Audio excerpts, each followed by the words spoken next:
Salut à toutes et à tous, bienvenue sur ma chaîne Ciné Série Galaxy, ça me fait plaisir de vous retrouver aujourd'hui.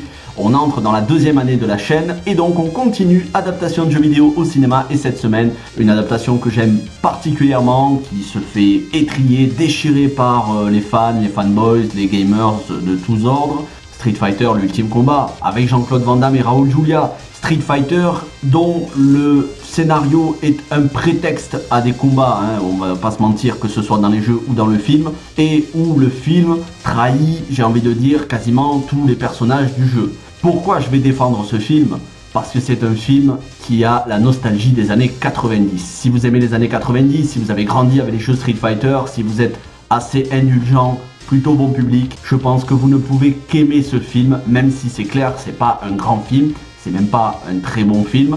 Je ne le qualifierais moi pas de nanar, je le qualifierais plutôt de blockbuster des années 90, beaucoup le qualifient de nanar.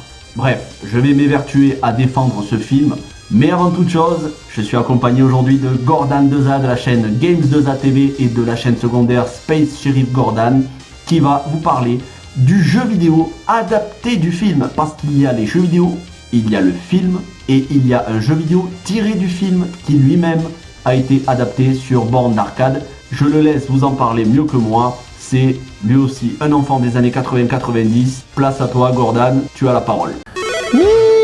Salut Julien, salut à tous, c'est Gordon 2A pour Ciné Série Galaxy. Alors, c'est plutôt Jean-Claude 2A parce qu'on n'est pas un, on est deux, on est 1 plus 1. 1 plus 1, c'est Street Fighter 2. Non, c'est Street Fighter 2 Movie, pardon. Starring Jean-Claude. Alors même si le film est américain avec des personnages complètement remaniés de façon improbable, dans le game, on retrouve nos fonctions, nos univers. Et oui, il y a plusieurs univers.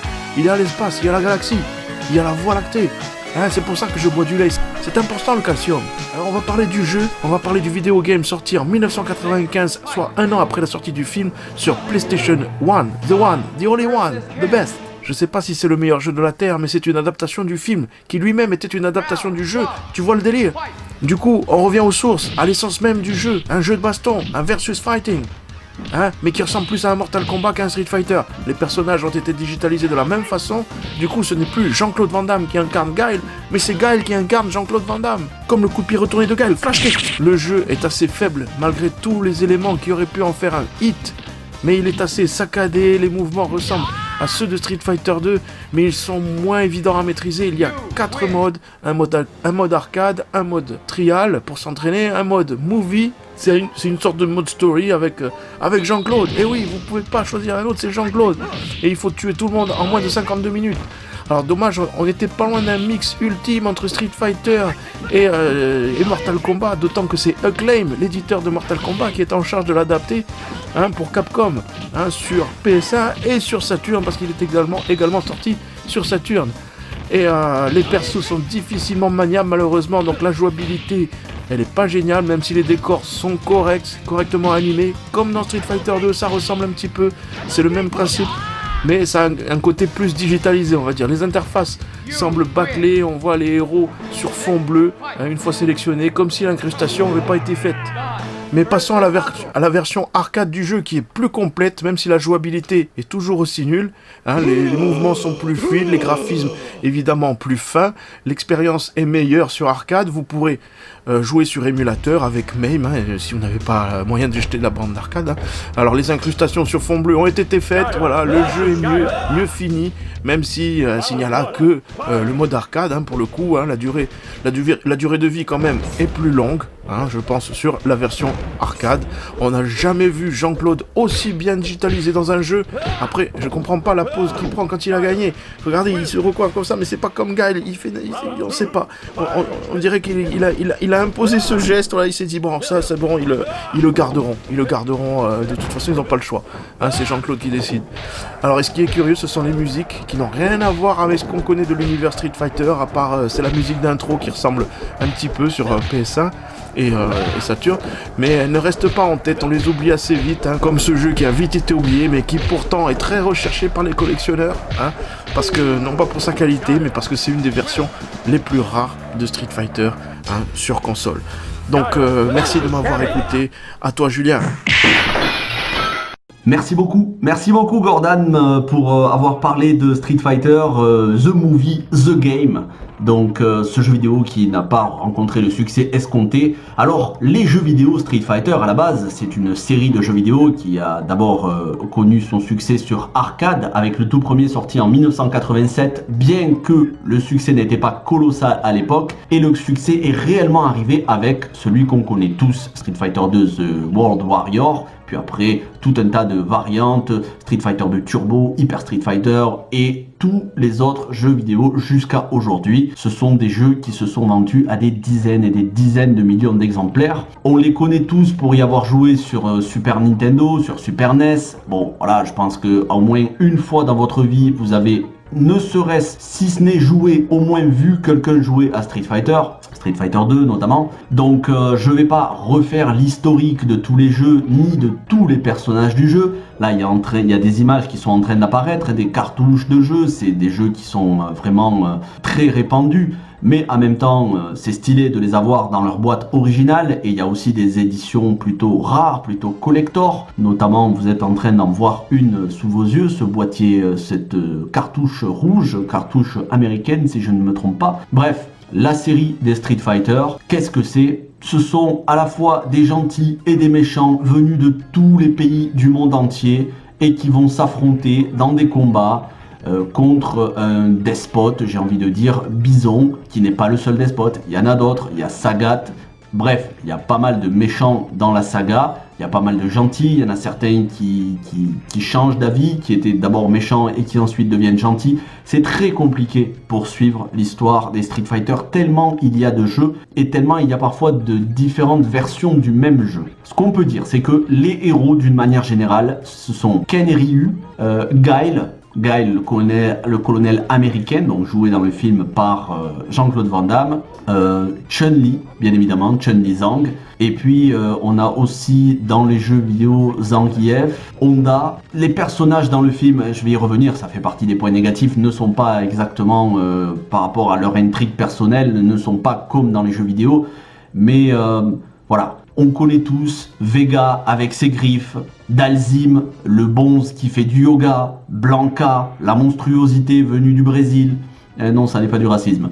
Mais voilà, tous ces personnages-là, dans le film, ont été réinterprétés, réadaptés. Encore une fois, je le dis, si vous voulez aimer une adaptation de jeu vidéo en film, il faut garder à l'esprit que la quasi-totalité, et celui-ci n'y fait pas défaut, ce sont non pas des transpositions, mais des adaptations. On tire la substance, l'esprit qui se dégage des jeux, et on réadapte le scénario. Et parfois, malheureusement, ça n'a pas grand-chose à voir, même si le scénario du film est plutôt fidèle au jeu, aux événements de Street Fighter 2, notamment Street Fighter 2 The World Warrior. Allez, on passe à la critique à proprement parler du film, les points positifs et les points négatifs. Alors je vais parler encore une fois, je vais le dire, d'abord le négatif, ensuite le positif, parce que je préfère terminer sur une note constructive. Le négatif, bien notamment des personnages qui confinent au ridicule, que ce soit dans leur accoutrement, dans leur tenue vestimentaire, dans leur dialogue, alors que ce soit le personnage de Carlos Blanca, ils nous ont mis à la fois, ils nous ont fait un mix entre Blanca dans le jeu et Charlie Nash, ils nous ont fait un mix entre les deux, ces deux personnages du jeu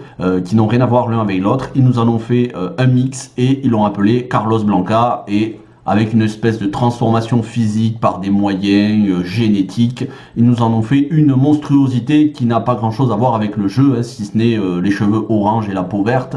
Bon, voilà, au rayon des faiblesses, il y en a le personnage de Dalsim qui n'a rien à voir avec celui du jeu, à l'exception d'un petit clin d'œil à la fin du film où sa coupe de cheveux est devenue comme celle du personnage du jeu. Je pourrais parler de tous les personnages qui ne sont pas comme dans le jeu, mais pour être plutôt bref sur les points négatifs, je vais me contenter de dire que non, ils n'ont pas les mêmes trames narratives, trames scénaristiques que leurs personnages, ils n'ont pas la même personnalité non plus, parfois ils n'ont pas exactement le même nom, ils n'ont pas toujours le même look, ils ont des dialogues vraiment, quand je dis qu'ils confinent au ridicule, malheureusement, c'est aussi parce que certains acteurs jouent mal.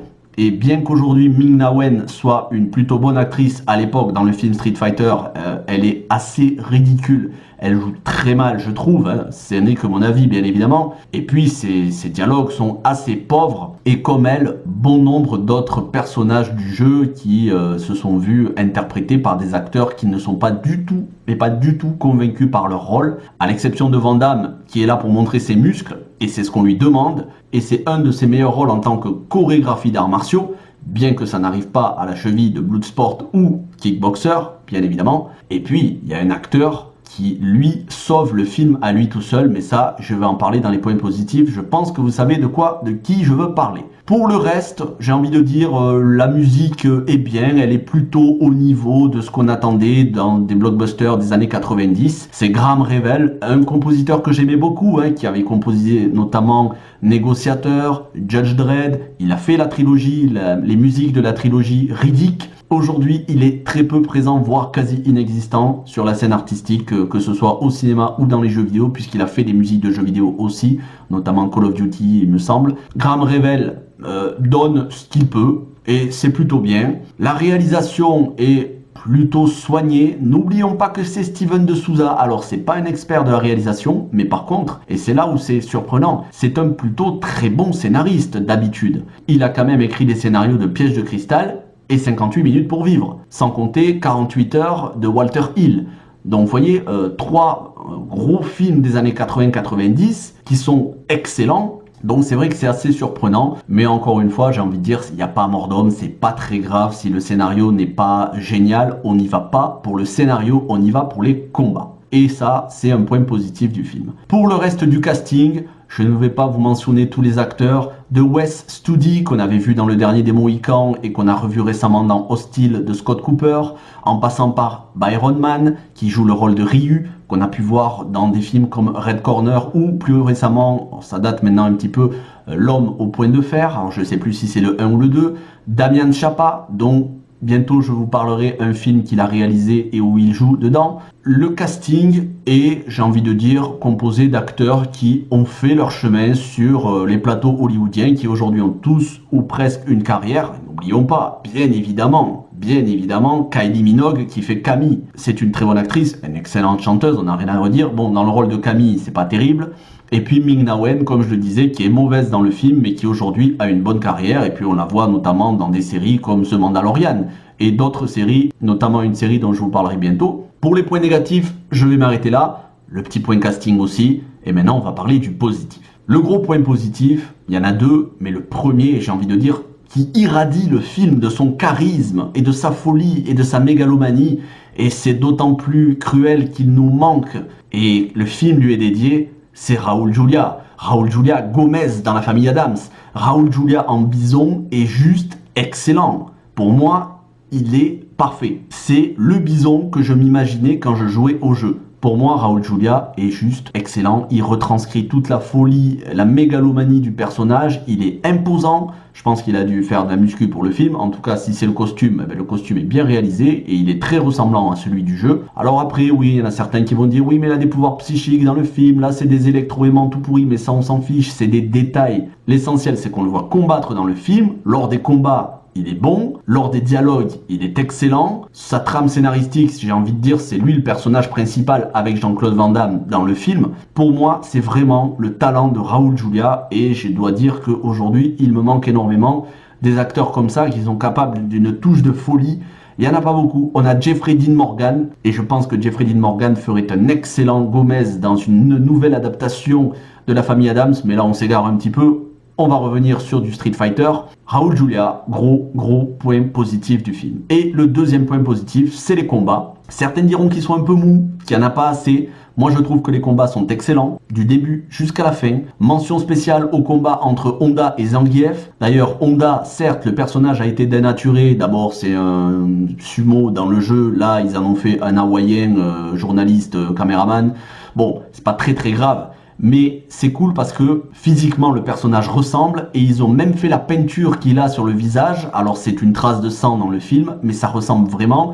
On voit des petits clins d'œil. On sent que Steven de Souza, le réalisateur du film, a voulu être fidèle. Mais après, c'est une adaptation hollywoodienne. Et forcément, dans une adaptation hollywoodienne, c'est pas toujours le réalisateur qui a son mot à dire, il y a aussi les producteurs et ils essayent de plaire à un maximum de personnes, y compris des gens qui n'ont pas touché au jeu de leur vie.